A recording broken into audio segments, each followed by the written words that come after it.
Atalia Praratia memberi reaksi santai saat disinggung soal isu Ridwan Kamil dekat dengan banyak wanita. Hal itu terlihat saat Atalia hadir di Pengadilan Agama Bandung pada Rabu, 31 Desember 2025, dengan agenda pembacaan gugatan dan pemeriksaan dua saksi. Disebutkan dua saksi yang datang adalah kakak Atalia Praratia dan asisten rumah tangga.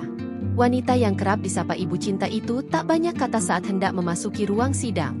Saat selesai keluar dari persidangan, Atalia pun kembali tak banyak berucap. Atalia hanya meminta doa dan berharap gugatan cerai yang dia layangkan segera selesai. Doakan lancar. Kita inginnya sih semakin cepat semakin baik. Karena alhamdulillah kedua belah pihak sudah sepakat bercerai. Jadi mohon doanya dari semuanya, ungkap Atalia Praratia dikutip YouTube Cumi-Cumi pada Rabu, 31 Desember 2025. Namun saat disinggung soal gosip Ridwan Kamil dekat dengan beberapa wanita, Atalia memilih bersikap santai.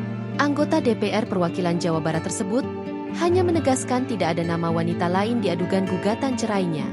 Banyak nama yang terkait dengan kasus ini gimana Bu? Tanya wartawan. Saya tidak ada di dalam ajuan di dalam gugatan kami terkait itu. Tanyakan kepada yang bersangkutan saja. Sahut Atalia sambil mengumbar senyum ke kamera.